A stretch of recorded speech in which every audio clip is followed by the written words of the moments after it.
Selamat datang kembali.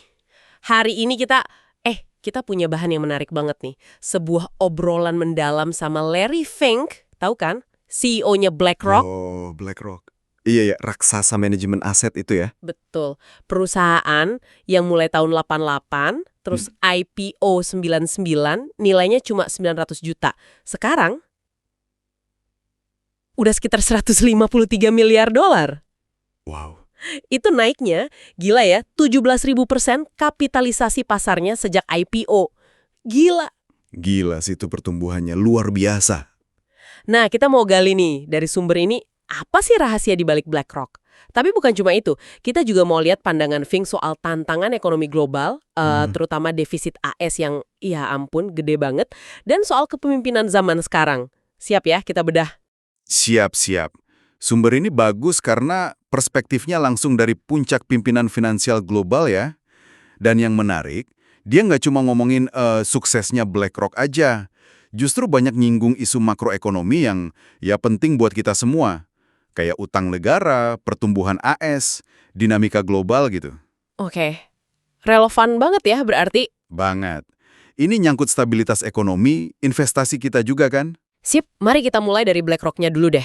Kok bisa sekuat itu mereka? Fink kan nyebutin dua hal penting tuh. Iya, dua pilar ya. Pertama, tim pemimpin yang solid dan budaya perusahaan yang kuat. Apa tuh istilahnya? Satu perusahaan, satu budaya. Nah, itu. One firm, one culture. Terus yang kedua, keyakinan mereka sama pertumbuhan pasar modal global. Nggak cuma ngandelin bank. Betul. Dan soal satu perusahaan ini, cara mereka akuisisi itu loh yang unik. Jadi bukan cuma beli perusahaan lain gitu aja. Gimana tuh maksudnya? Mereka itu diskusi soal budaya perusahaannya dulu. Cocok nggak nih budayanya? Itu bahkan sebelum ngomongin valuasi. Oh, jadi budaya dulu, baru harga. Menarik. Iya, mereka mau timnya nyatu. Terus soal teknologi juga, disiplin banget pakai satu platform aja. Aladdin itu. Buat semua. Aladdin ya, platform legendaris itu. Itu nunjukin disiplin strategis yang, wah kuat banget sih. Nggak gampang goyah. Keren-keren, disiplinnya itu ya. Nah, dari internal BlackRock, kita geser ke pandangannya soal ekonomi AS. Fink kedengeran agak, khawatir ya? Iya, ada nada kekhawatiran. Terutama dua hal yang katanya kurang dibahas. Apa aja tuh? Defisit sama? Defisit fiskal sama ketakutan orang soal dana pensiun. Nah, defisitnya ini, angkanya ngeri banget loh. Dari 8 triliun tahun 2000, Jadi 36 triliun sekarang, itu, lompatannya jauh banget. susah ngebayanginnya ya skala segitu. Memang, tapi yang lebih penting bukan cuma angkanya, tapi argumen Fink soal solusinya. Gimana solusinya menurut dia? Potong anggaran. Nah, justru itu. Dia bilang, ini bukan masalah yang selesai dengan potong anggaran sana-sini. Gitu. Kuncinya cuma satu menurut dia. Pertumbuhan ekonomi real, minimal 3% setahun, konsisten. 3% ya? Iya. Tanpa itu, beban bunga utangnya aja udah bisa, kutipannya dia nih, menenggelamkan negara. Wah, jadi bukan ngirit, tapi tumbuh. Gimana caranya tuh ngejar 3%? Kayaknya ambisius ya sekarang. Nah, disinilah peran pasar modal tadi.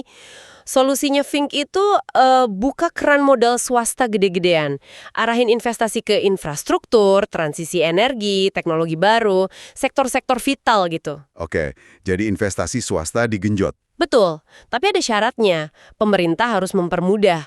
Terutama soal perizinan. Itu sering jadi macet kan? Ah iya, birokrasi dan perizinan. Klasik. Jadi dia nyambungin kebutuhan tumbuh sama modal swasta yang sebenarnya banyak, tapi mungkin mandek gara-gara itu. Masuk akal sih strateginya. Tapi dia sadar juga kan ada risiko jangka pendek, kayak inflasi kalau ada tarif baru gitu. Oh iya, dia ngakuin kok ada ketidakpastian jangka pendek. Risiko inflasi dari kebijakan proteksionis misalnya. Tapi kalau lihat jangka panjang, dia tetap optimis. Optimis karena apa? Potensi teknologi, AI, robotik, itu bisa dorong produktivitas katanya. Meskipun, ya dia realistis juga, ini bakal ngubah dunia kerja banget, ada tantangan baru di situ. Iya, pasti ada disrupsi ya.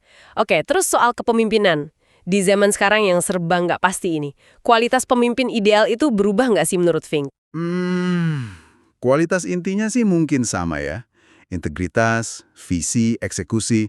Tapi konteksnya yang beda banget. Era populisme, terus media sosial, itu nuntut transparansi dan kehati-hatian komunikasi yang ekstra. Benar juga, salah ngomong dikit bisa viral ya. Banget. Terus, pemimpin sekarang itu harus bisa mimpin pemimpin lain di bawahnya, di tengah ketidakpastian global. Dan satu lagi, dia tekanin pentingnya jadi lokal dimanapun beroperasi. Paham konteks setempat, tapi tetap pegang visi global. Jadi tantangannya kompleks ya. Ada masalah defisit yang butuh pertumbuhan, ada teknologi baru, ada tuntutan kepemimpinan baru. Iya. Intinya sih jalan keluar ada lewat inovasi dan investasi swasta. Tapi butuh kondisi yang pas dan pemimpin yang jago. Tepat. Obrolan sama Fink ini nunjukin dilema inti sih sebenarnya. Gimana nyimbangin tekanan buat beresin fiskal, kayak defisit itu, sama keharusan buat dorong pertumbuhan jangka panjang. Dan dia condong kemana? Dia jelas banget percaya sama kekuatan pasar modal dan swasta sebagai mesin pertumbuhannya. Oke. Nah, ini jadi pertanyaan penutup nih buat Anda yang dengerin. Kalau lihat skala defisit yang udah segede itu, apa kita bisa sepenuhnya ngandelin pertumbuhan dari modal swasta aja kayak kata Fink?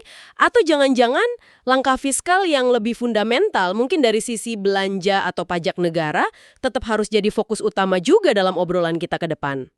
Sesuatu buat direnungkan ya. Betul, coba dipikirkan. Sampai juga di pembahasan kita berikutnya.